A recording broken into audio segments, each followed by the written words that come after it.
gentlemen, my name is Thurman.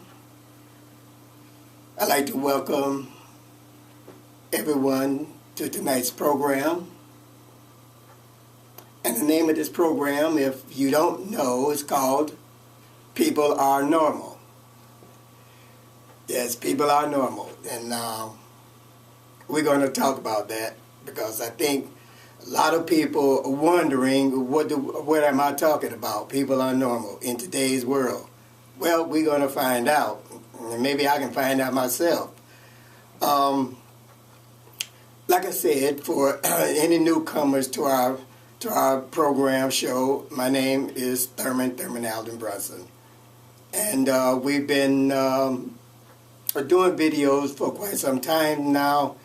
And what we're trying to do is we're trying to motivate people to look at themselves, to evaluate themselves, and think twice about the things that they're doing sometimes, and make decisions based upon whether they can do better and make better decisions. So we talk about it. This is casual conversation. I'm not making speeches or anything, or telling people what to do or anything.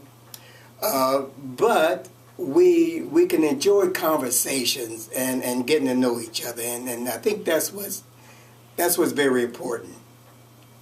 Now, first, usually what we do, we first start off with what is newsworthy. What is in the news?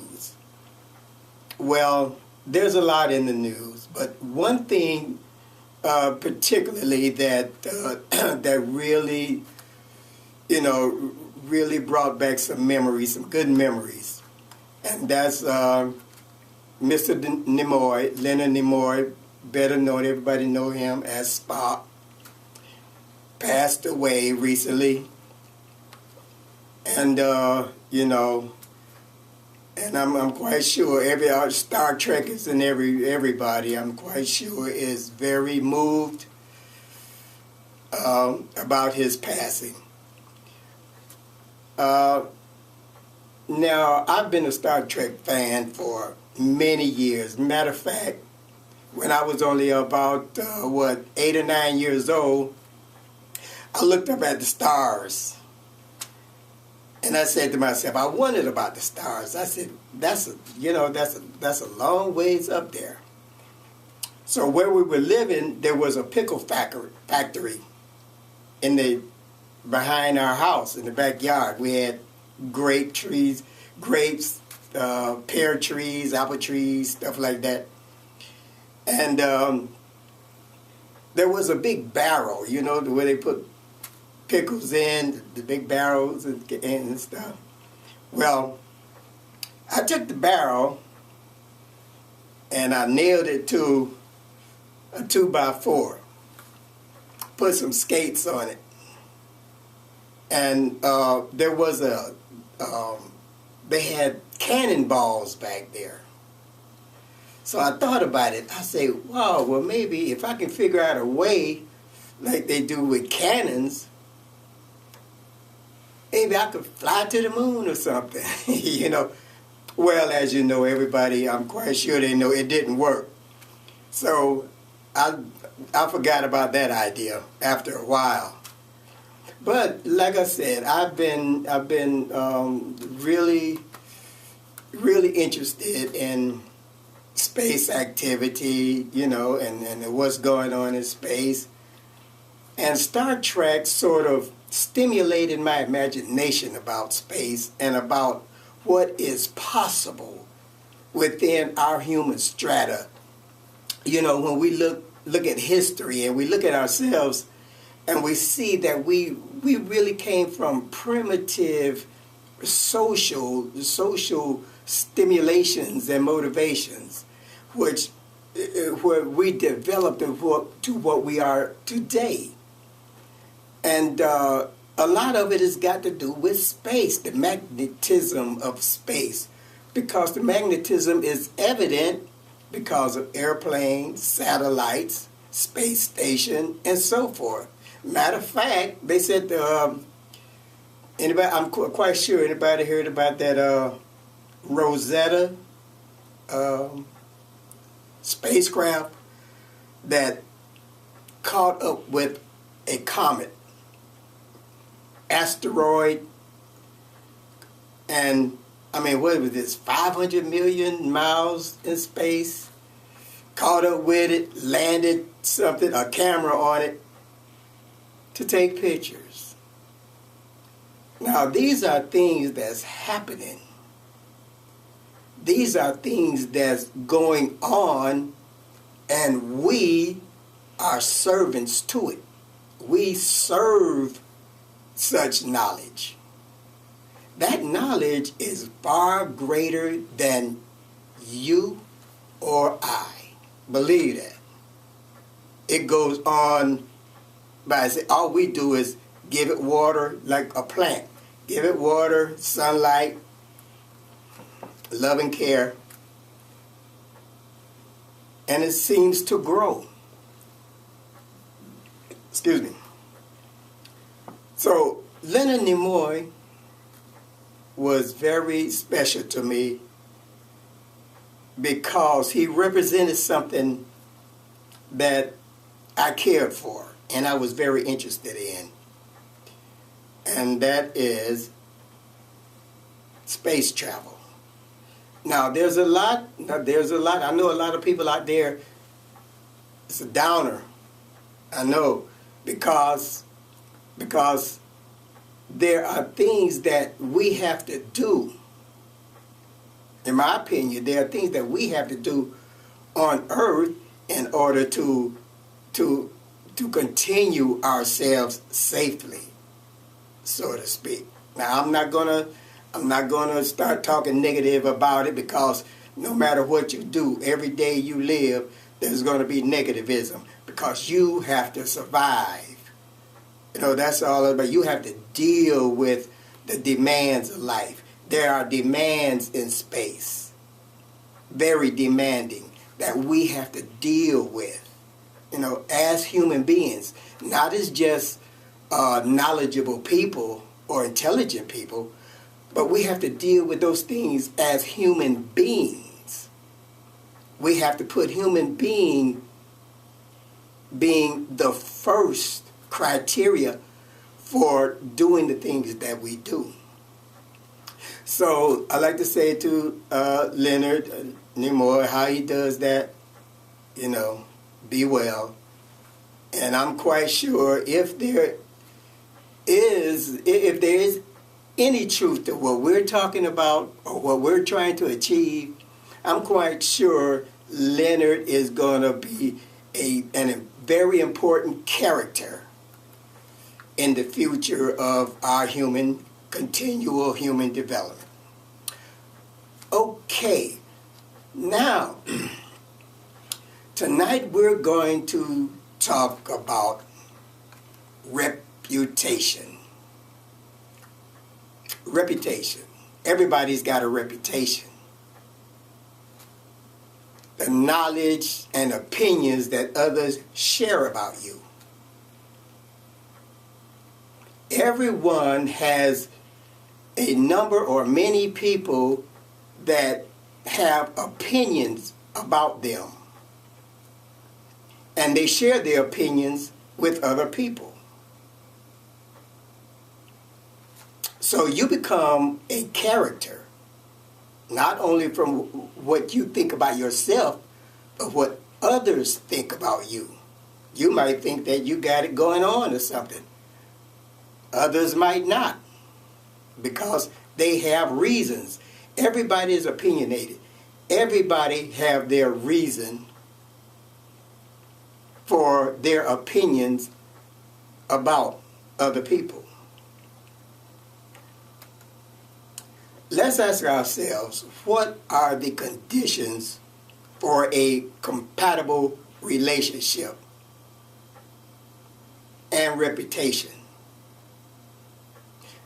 Do you have a reputation for long-term friendships or a reputation for short-term friendships? Do you have a reputation for being what our society deems as good? Or do you have a reputation for being what our society deems as bad or whatever? Well, we have said before, what is bad to one person could be good to another person. And what is good to one person can be bad to another person. When we're talking about relationships and reputation, there are many examples, especially examples between men and women or women and men, where a man might have a reputation and the woman have a reputation. The man might have he might be a hard-working man, have a reputation for hard work and doing the right things. A woman might have a reputation for trying to find the right man. And she might be doing all kinds of things to find the right man. So therefore she gets a reputation.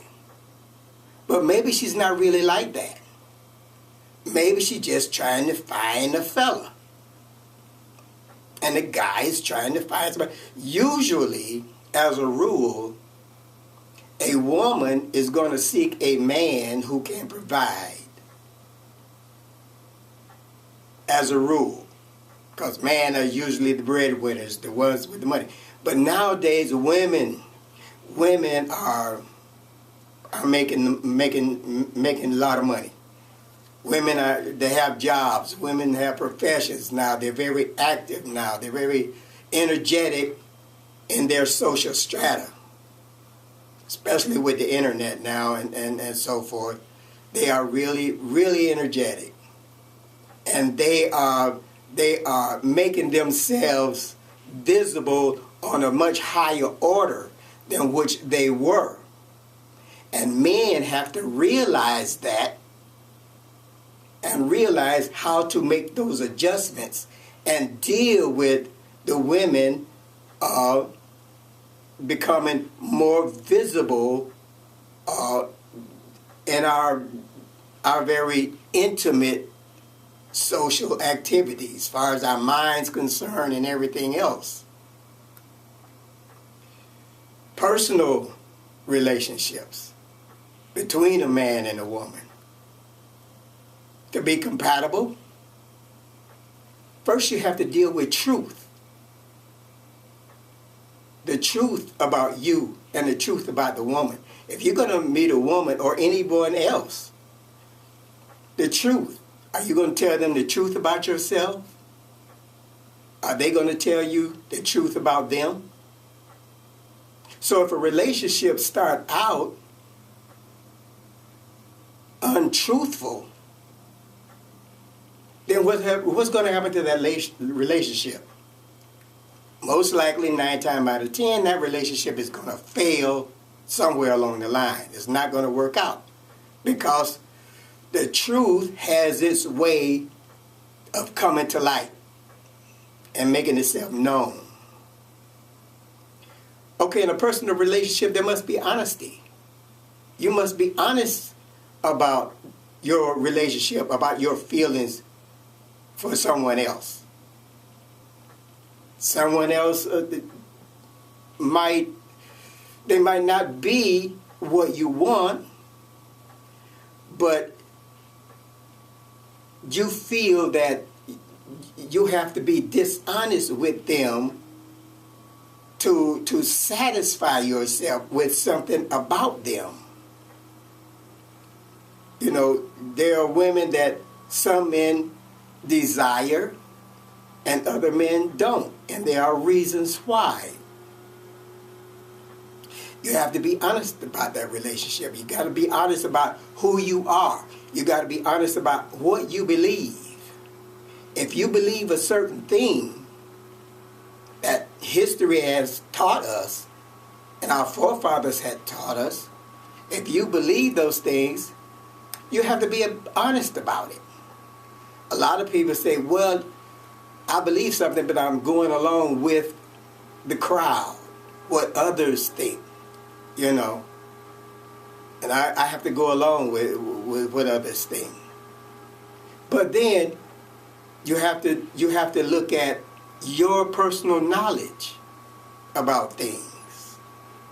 And one thing is that knowledge is to know the difference. The difference is to know the difference of things.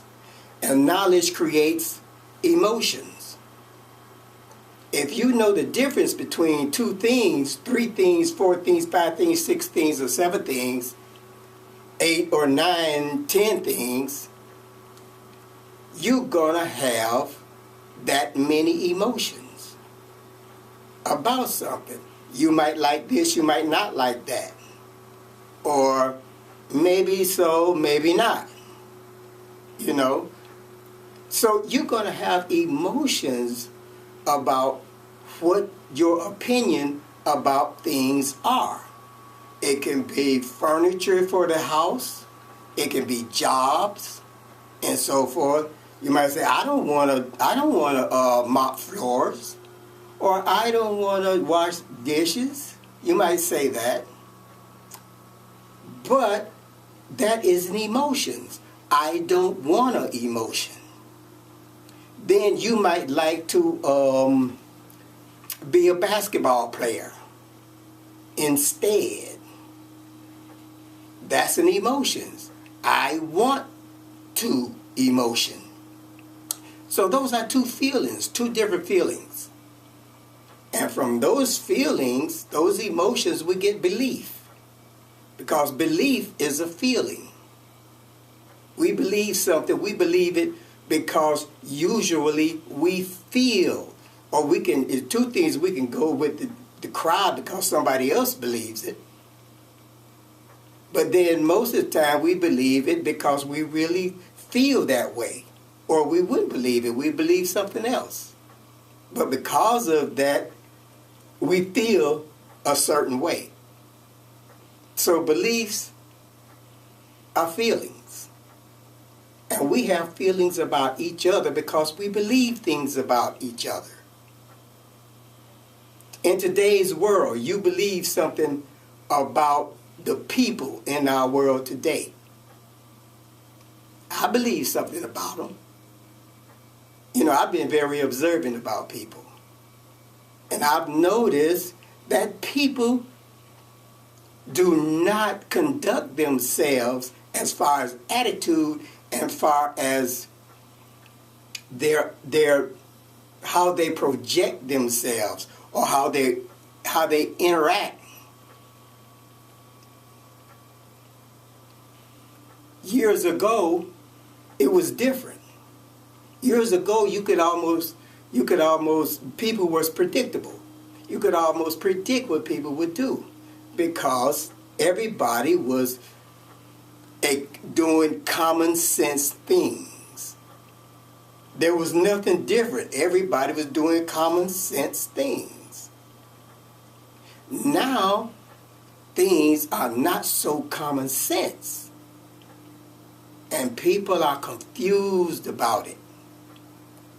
Emotions come from that confusion, and a lot of time radical emotions come from it. And that's where we say people are normal. Yes, people are normal.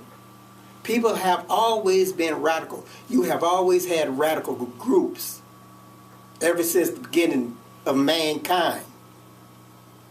And you probably continue so. But things are getting better. Things are getting better if you allow things to get better. See, where we're making a mistake in today's world, we see things that we can correct, but we don't correct those things. We let it happen. We let it happen because of emotions that we have. We have knowledge and emotions coming from that knowledge. I once had this. I don't have that no more. So I'm mad and I ain't helping nothing. How are you going to reason with somebody like that? Unless you give them money.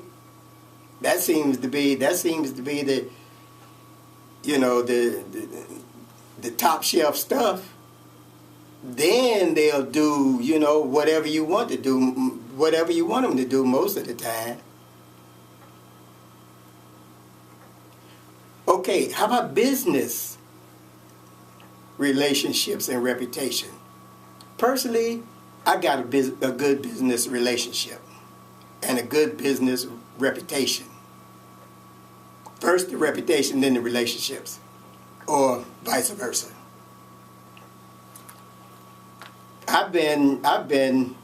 Business has been my focus ever since I was about 20 years old. I started with insurance adjusting.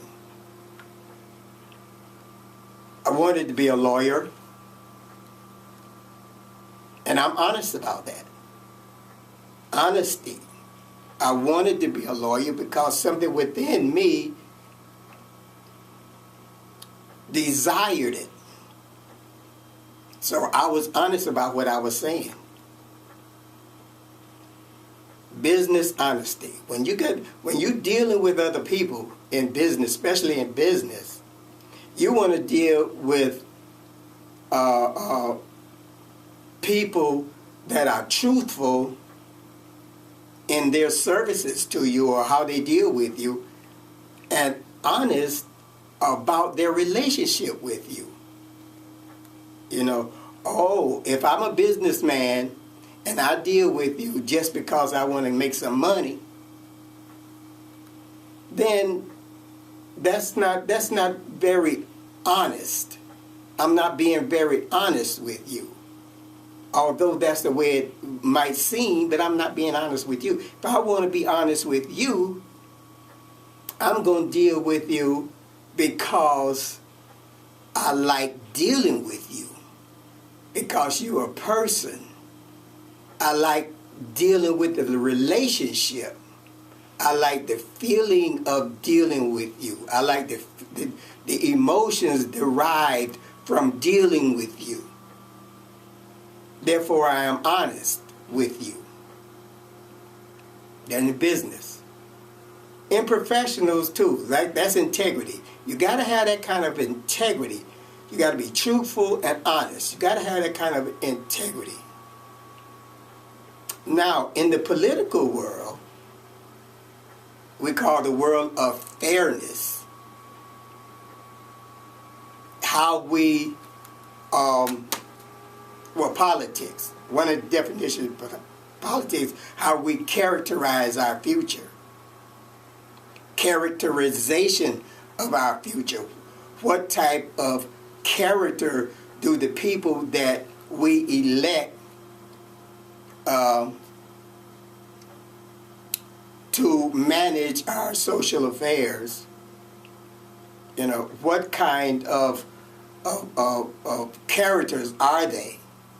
What type of characters are we voting in office? And remember, truth, honesty, integrity, and fairness are tools of politics that should be used wisely. I was saying earlier that we was talking about, remember we was talking about the computations and the computations, and I'm talking about actually the new style of computing calendar time. Call it a new style of computing calendar time and a new style of calculating calendar time.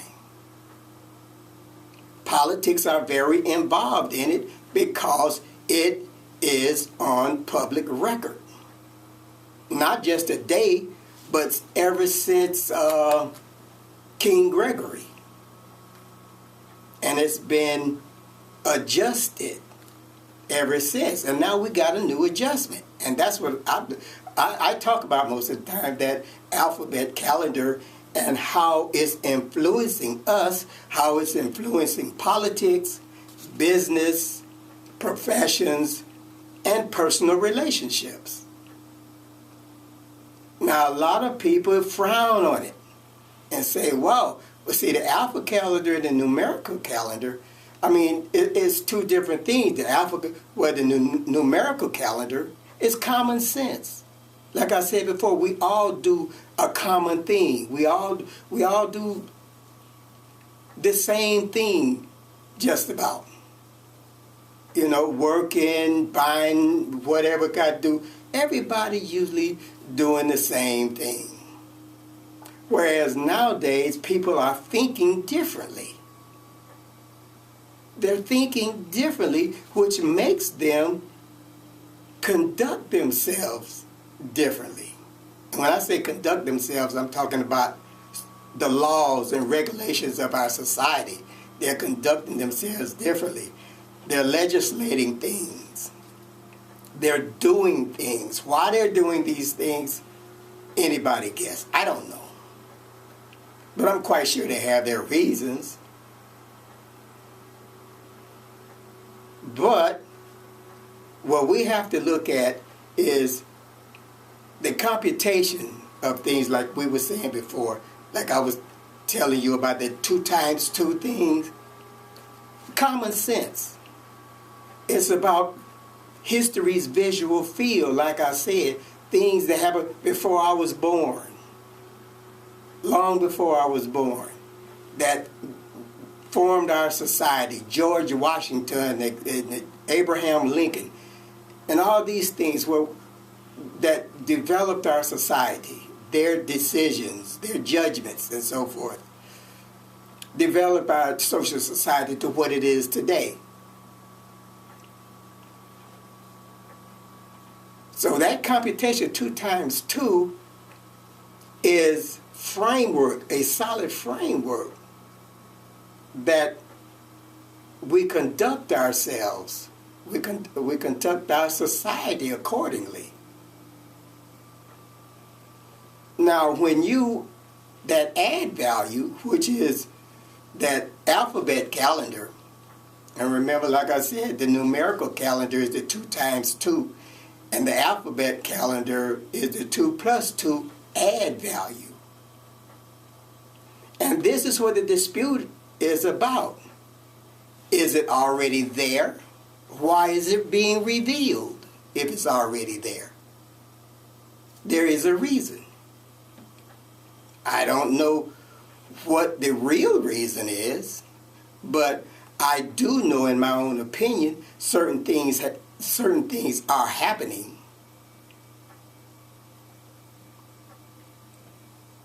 And then when we calculate the new style of calculating time, what we're doing is estimating and evaluating the likelihood of a calendar, a 2 times 2 calendar, which we optimization.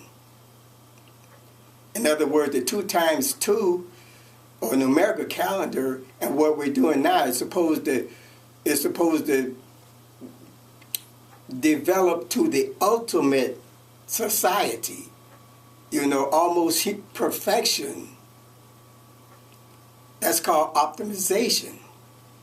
So that's what the 2 times 2 calendar doing ever since George Washington is being optimized, and where we're developing to our greatest heights.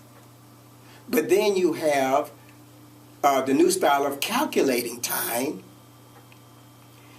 calendar time, which is estimations and evaluations of the likelihood of our improving ourselves to our highest heights and our greatest self-improvement or social improvement. So that's 2 things we have to look at when we're thinking about the calendar and how that calendar is motivating us. You have to consider calculating how we calculate it. We calculate it for our benefit. We calculate it to make things better for us as citizens of our country or citizens of other countries. It's not really designed to clash with 2 times 2. So that you get wars over here, you get wars over there, you get disputes over here, you get fights everywhere.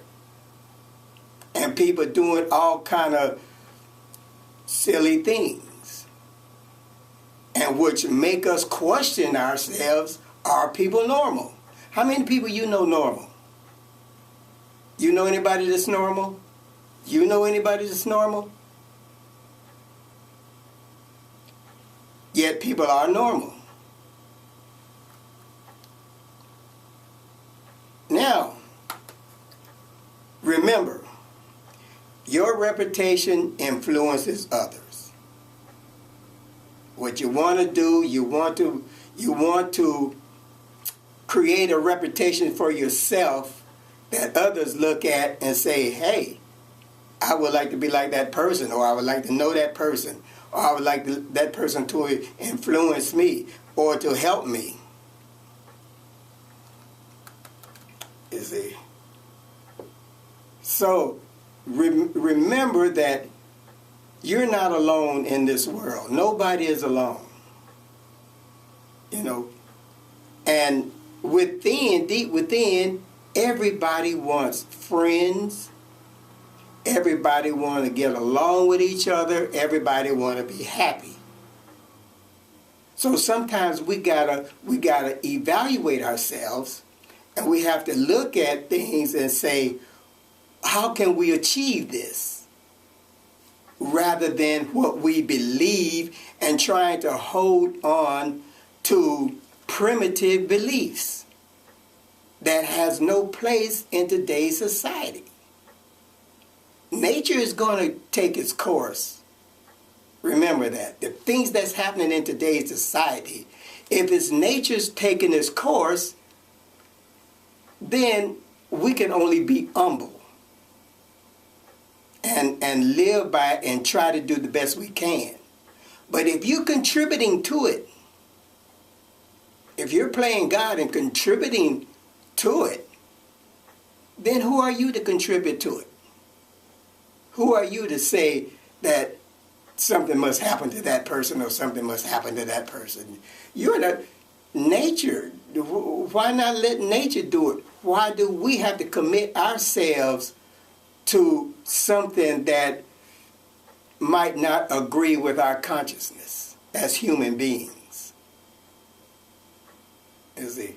So we have to look within ourselves and rethink ourselves by looking within and rethinking, because we are responsible for what is within us.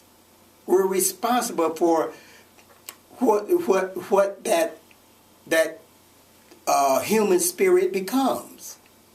It's the human spirit, and we have all awakened to a human spirit, something that we didn't really know about, or maybe didn't really believe existed. But it does, the human spirit, and it's within us, and that's why we do what we do, the human spirit. But when the human spirit is biased and says, well, common sense, only common sense, 2 times 2, we multiply 2 times 2, common sense, and we live accordingly. And then human beings says, well, we're inventing something else and add value. So we have a certain clash with our inner spirit about that, unless our inner spirit is attention to what already exists. And then if it is attention to what already exists, it readily accepts it. But a lot of times it accepts it at the cost of unpleasant things happening. Same as it was today is the same as it was yesterday. And we look at attitude. I keep getting a vibe. How about that attitude thing? Attitude? Well, attitude is psychological and philosophical. I look at it that way when I think of attitude, human attitude. I think about how things are, which is psychological, and how things ought to be. Who have the ought to be attitude? How many of you have the ought to be attitude? How things ought to be in order for things to be better for society as a unified peoples.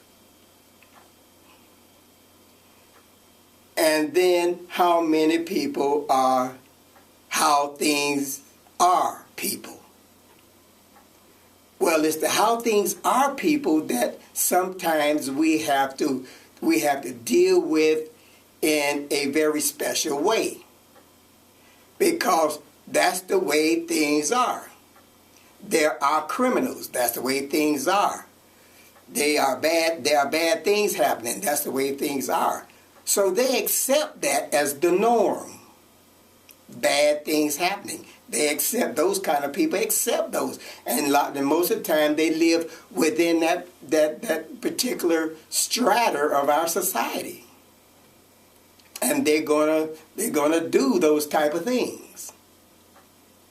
So we have how there are people and how there ought to be people. Who's going to win?